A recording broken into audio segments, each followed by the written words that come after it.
right, today we're going to talk about firm decision making, and to actually do this, we're going to talk about a bit of a story. Okay, so my story is that I have decided to become an entrepreneur, and in my entrepreneurial zeal, I have decided to make chairs. I'm big into the environment. I want to repurpose stuff.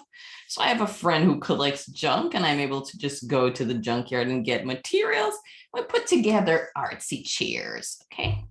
So what I'm going to do is I'm going to recruit people into the effort. I'm going to recruit some workers. And so I'm going to assume each worker works 1 hour. Okay. And so I'm going to put the number of hours here, right? And so I can have 0 workers. If I have 0 workers, the number of artsy chairs, I have 0. I produce absolutely 0. Okay. So now, what if I hire 1 worker? All right, let's give our workers names. I'm going to talk about them. 1 row column to the left. All right. Let's give our workers some names. Okay. So Amir. So hiring Amir. Amir's going to work 1 hour, and let's assume that Amir puts together some sticks, other junk, bits and pieces, and he gets 10 chairs. And let's see, who else do we have? Let's assume Jonathan. And Jonathan is my 2nd worker, so I have 2 hours in total. And Jonathan's got 25. When I hired Jonathan, I've got 2 workers in total, 2 hours, and I end up getting 25 chairs. Let's assume they're like dolls chairs. It's making dolls chairs. So it's like toys. I'm going to hire another worker. And Susan, my worker, going to be Christine. And Christine, I hire Christine, I got 3 hours, and I've got a total of 35 dolls. Cheers. Let's keep hiring. And let's see here. Let's hire Frederick. My 4th worker. And let's assume I hire Frederick. I've got 40 workers there. Okay. And then let's assume 38 chairs. Well, let's discuss what's happening here. Okay, so I'm hiring workers, and these workers are producing what we call output. I'm also going to use the word Q to mean output. The hours worked, I'm going to denote by H. And so what I've got is I've got a production function, Q. The output is going to be determined by the amount of hours. So the F with the brackets H just means that Q quantity is a function of hours. And I'm going to assume there are no other costs here. There are no costs associated with setting up my business. So I'm just working out of my garage. I get the resources, the inputs from my friends. So only labor is going to be something that I have to pay for. So I'm going to define something now called the marginal product. The marginal product of an input is the change in the total product, Q, when the input increases by 1 unit. And so let's look at the marginal product of my different workers. It's my marginal product. And the input here is labor. So I'm going to call it the marginal product of labor. If I had some other input, I'd call it the marginal product of the other input marginal product of land, marginal product of capital. And what it is how much does that extra unit of input bring to the table? In case of these workers, when you hire somebody, what do they bring to the table? What do they add to your production? And so I'm going to have a formula for this. The marginal product is going to be the change in total product divided by the change in the input. So if my input increases by more than 1, then I'm getting a per unit, still going to be measuring my marginal product as a per unit added in terms of production. Okay, so let us look at our marginal product. So I'm going to look at my change in the total product. So how many chairs did Amir add? First, I had no chairs, so I can't look at the change previously. I need an old quantity and a new quantity. And divide it by, so my inputs is 1 hour now, but it used to be 0. And so I'm going to look at Amir brought 10 chairs to the table. So let's look at what Jonathan added. Jonathan added. So we have 25 now, and we used to have 10 before we hired Jonathan. And we have 2 hours now, but we used to only have 1 hour. And so Jonathan's marginal product is 15. Christine, I'm going to be more explicit with this formula. My change in any quantity, in particular here, total product, see total product that I had now minus the total product I had before. And similarly, the change in the amount of inputs, in this case, hours, is the hours I have now minus the hours I had before. So let's see what else we haven't said. I'll copy this here, but let me talk it through. Christine, with Christine being hired, I've got 35 chairs made, and before with just 2 workers, I had 25 chairs made. When you look at the change is going from 25 to 35, 10 chairs. And here we go. I'm going to add in my inputs. My inputs now are 3 chairs, 3 hours minus 2 hours. So what does Christine add? Christine adds 10. And let's go. Frederick is here. So with Frederick, we have 40 chairs, but before hiring Frederick, we get 35 chairs. So the hours, I'm just going up by 1 unit now every time. So my change in input is always going to be 1 here. We'll change that in the future. And somehow when we hire Mark,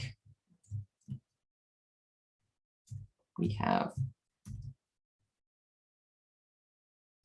an increase in inputs, but we have a decrease in outputs. And so the change is negative.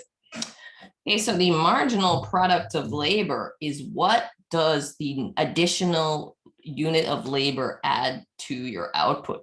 You can see Amir adds 10 and Jonathan adds 15. So Jonathan's marginal product is greater than Amir's. And then we have Christine's marginal product. She adds less than Jonathan. Frederick adds even less than Christine, and Mark has a negative marginal product. What is that? What that means is that imagine you have a team that you're working on a project with, as somebody comes onto your team, somebody gets added to your team. And what you find is that your team is less productive than before. The output of your team, this person, maybe they talk a lot. This person, maybe, who knows, sabotaging things. This person may be just disruptive, but whatever the reason, output is low. So we're going to talk about the impact of this now on average productivity.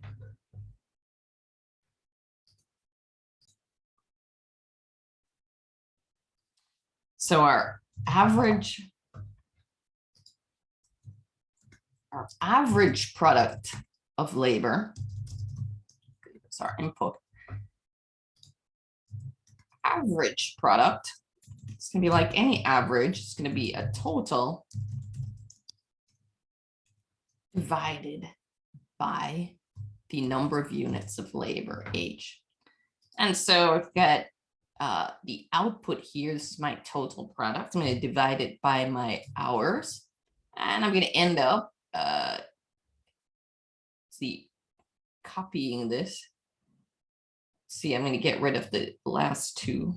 It's not really there. So how did we get 12.5? Well, Google Drive is happily doing this suggestion for me. It's 25. That's my total product. And let me actually label that total product divided by the number of hours. So on average, what does each worker contribute? And so we could see that Amir contributes 10 chairs, Jonathan 15 chairs. And so the average productivity of the worker is 12.5 chairs. So what I want to point out here is going to be a little bit of a pattern if you do this for longer stretches than I have, and that we've got an increase in marginal product, meaning that we hired somebody and they added more in terms of product than the previous person, and the average productivity went up. So if you hire people that are more productive than the people that you have already at the job, it's going to raise the average productivity. I got Christine. Christine, again, we're looking at the marginal or the additional, the effect of the additional unit. Christine, a marginal worker, when we hire the third unit here, she's less productive than Jonathan. So what's going to happen to the average when you've got somebody less productive that you hired than the last person you hired? They're going to drag down the average productivity. And Frederick is even less productive than Christine. And so we see that, again, the average product gets driven down. And so what about Mark? Mark is beyond being less productive, is actually counterproductive, is I think the right word there. And so in reality, we're going to get to this, but we would really never hire Mark unless, you know, which we're assuming away in this class. Nepotism sometimes we're going to assume that away. Okay. So we're going to define some other terms now. Okay. And so sometimes it doesn't matter how hard you work and what you produce if nobody wants to buy it. So very, very importantly, we're going to look at something now called the value marginal product. So what does that mean? It's the value of what you produce. So some people we know work very, very hard and they are still very, very poor. And the issue there is that the service that they provide or what they do, it is not highly valued. Okay, so we're going to price the chair, the addition of each worker's chairs. And so we're going to make an assumption. We're going to assume that each doll chair, these little toys that we're making at my factory, assume that each doll chair is worth or can be sold on the toy market. Well, let's just say Target is willing to do something, put local artisan products, and Target will sell each chair. It's just a little toy for $5. Okay. So what's the value of what is being produced? Well, the value marginal product is going to be the price per chair, the command, times the marginal product.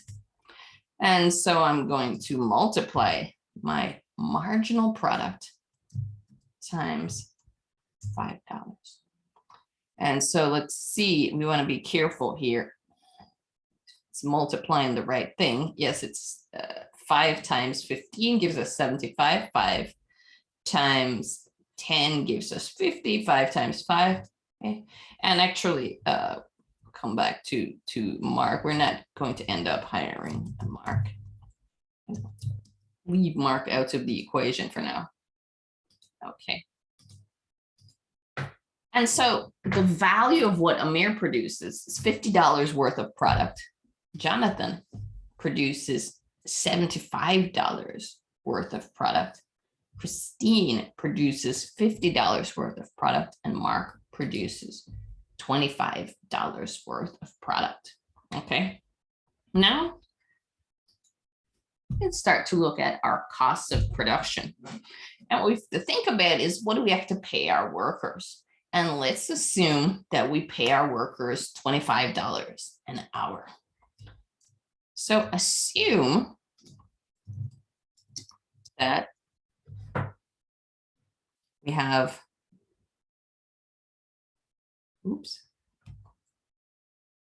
each worker is paid $25 per hour. Okay. So I'm going to define something now. It's my total cost. Remember, I have a garage that everybody is working out of. And then I have, all my resources, all my inputs, all my kind of raw materials. I just get them from the junkyard of a friend. My total cost, if I don't hire anybody, well, my total cost is zero.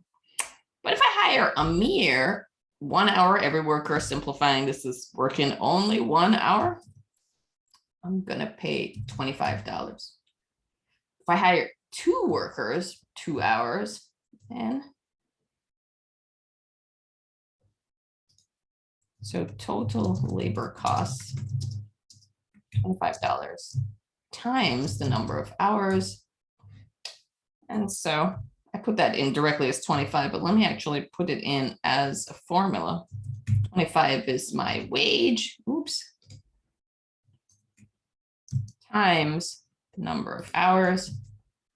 Let me check something here, equals, the dollar sign. Okay, I can't put the dollar sign. And I'm gonna copy that.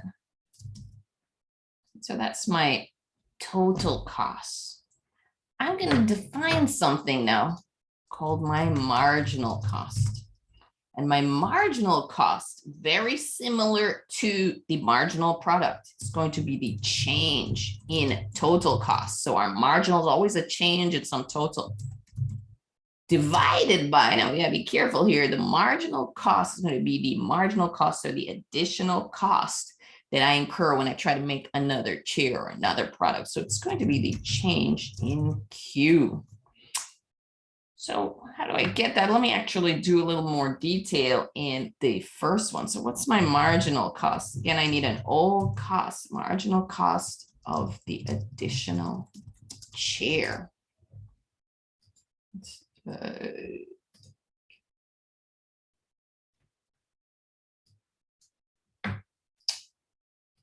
So we have a change in total cost going from making 0 chairs to what's the next kind of jump in my Q, or my total product?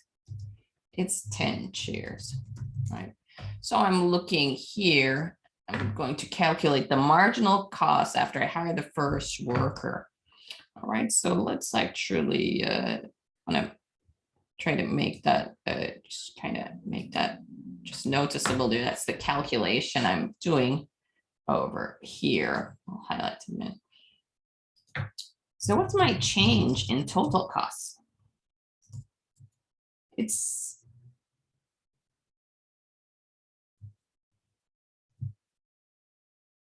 total cost new minus my old total cost. And if I'm going start from 0, what are my total costs at 0? It's 0.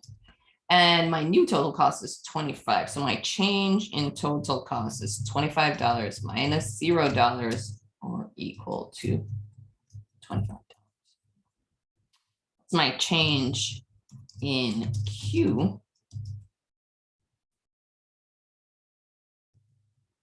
It's my Q new minus my Q old.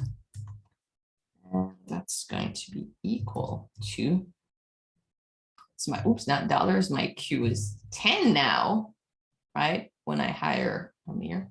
minus my original. I want to actually put I want to keep that formula here for you. And so what's my marginal cost? My marginal cost is equal to the change in total cost divided by the change in Q. And so I'm going to now, it's my change in total cost divided by my change in Q. Oops. So that's $3. Okay. So I'm going to do this again more quickly now. What I want you to do is to pause the video and try to calculate the other marginal costs. Okay, so pausing video. And I'm going to look at my change in total cost. So my total cost here now after I hire Jonathan is 50. It's the change from the previous cost that I have, 25. I'm going to divide that by the change in Q. So just a note that this is actually the marginal product in this particular situation. So with Jonathan, I had 25. That's my new quantity, but my old quantity before hiring Jonathan is 10. Okay. And I'm going to do this over again to just kind of keep highlighting what we're doing. My new cost is 75 when I hire Christine. My old cost was 50, so the change is going to be 50 to 75, 25. And what's my change in Q? I'm going out to where I hired Christine. I have 35 now, but I used to have 25 before. And so that's $3. And we're going to go. Now, if I hire Frederick, I have $100 of cost. And I previously had $75 cost. And what about my quantity? My quantity is now 40 with Frederick, and it used to be 35. So I notice a pattern here. Marginal product of labor goes up from when I hire Amir's first worker to Jonathan. And so I'm going to go over here. What we're going to see is that the marginal cost declines. When you hire more productive workers, the cost of what you're making actually goes down. So if you continue to hire people who are more productive than your previous workers, they make more stuff in the same time. When they make more stuff in the same time, more productive, same time, more stuff, you're paying everybody the same amount per hour. Then the cost of making stuff is actually going down when you hire more productive workers. The per unit cost, if somebody can make 10 items in an hour versus somebody who can make double that, say 20, that you're paying them the same, then the cost of what is made by the more productive person is less. Okay. Always want to hire more productive people. The people can just do more stuff in the same time. Now we notice the pattern here where the marginal product, Christine, going from Jonathan to Christine, the marginal product fell. So Christine is less productive. So think about what is that going to do to your marginal cost? What is the cost of what Christine produced? So not surprising, less productive work. We're going to go over here. The marginal cost, the cost of what Christine has added is actually higher than Jonathan, who is more productive. Frederick, even less productive here, right? The marginal product going down. The implication is you hire less productive people, the cost of the production, the product that they make, it's actually more. Okay. And so the pattern that we are going to have here, I'm going to make some assumptions of what's causing that. I'm going to assume that actually all the workers are very equally effective people. But what matters is the amount, the order in which they're hired.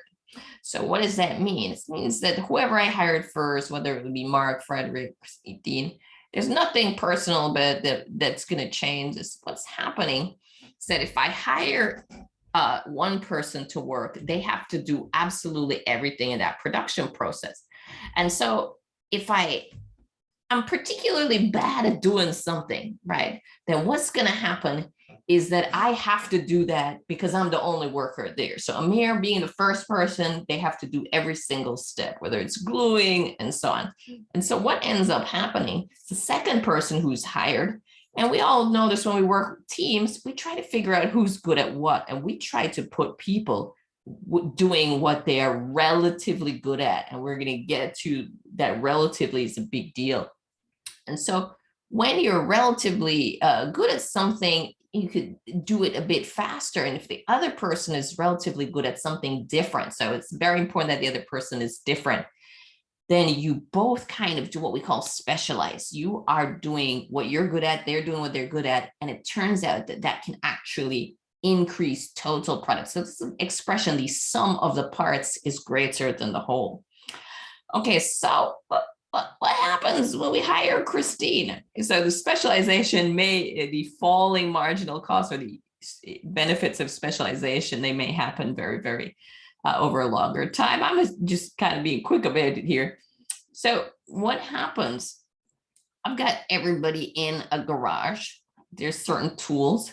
Maybe some time you have to, people are specializing still. People are still splitting up to do what they're good at, but maybe you have to wait a little bit for a tool, right? So Christine's not as productive. No fault to Christine, be a decent person. They're not like, give me the tool, right? Or grabbing it or shoving you out of the way or anything like that.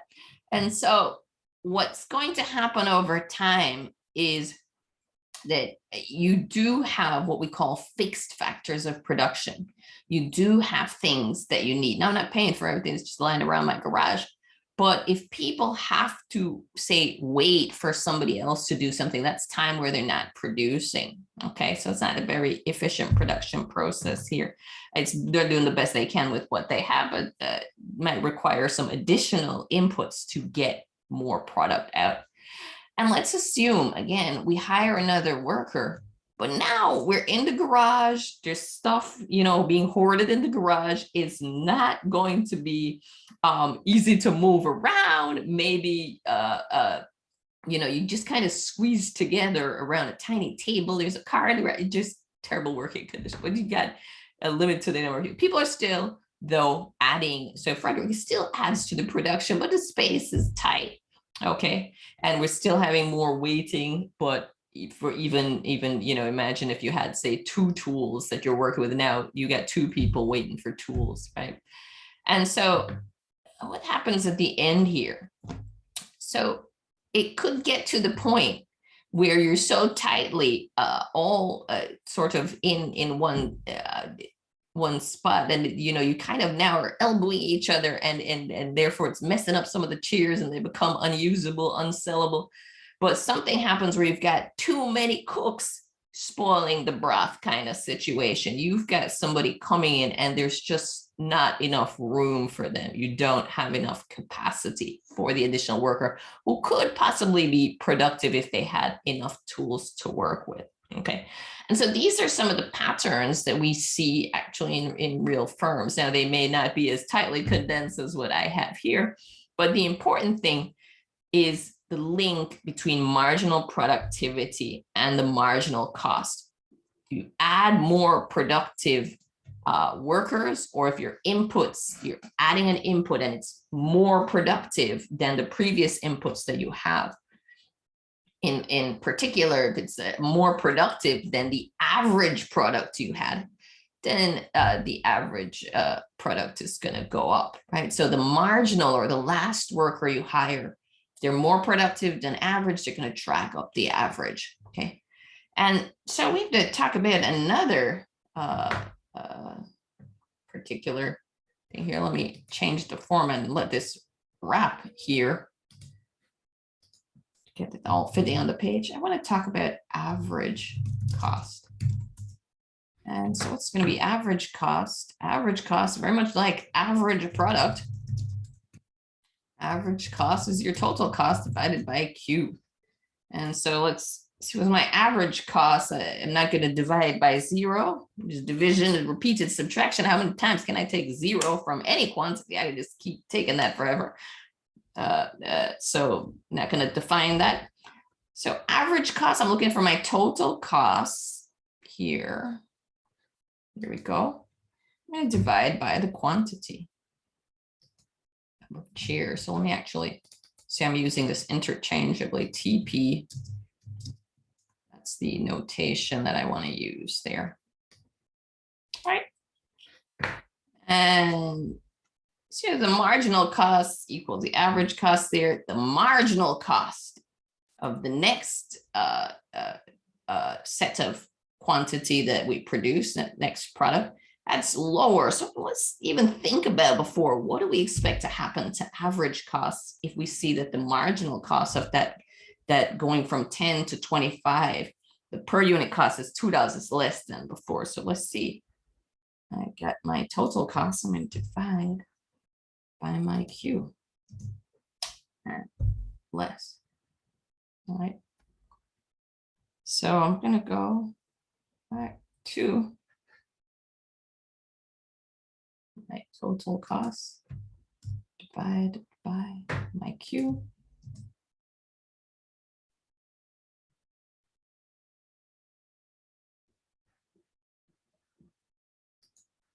Oh, you know what? I have to be careful here. This is giving me rounding. So let's actually increase. All right. Didn't quite get that. So please use 2 places of decimal. Okay. All right. So now let's go here to Q.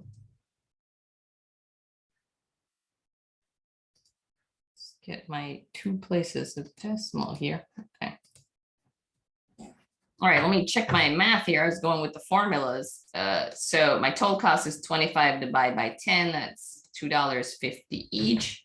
I've got $50 of cost, but I've got 25 chairs. So each chair costs me $2 to make. I've got 35 chairs and I'm paying workers $75. So it's not as nice and neat. Or 75 divided by 35 is a little over $2. And then finally, I'm paying $100 to all 4 workers. They're making 40, and I get $250 again. So again, the pattern of the marginal product benefits of specialization.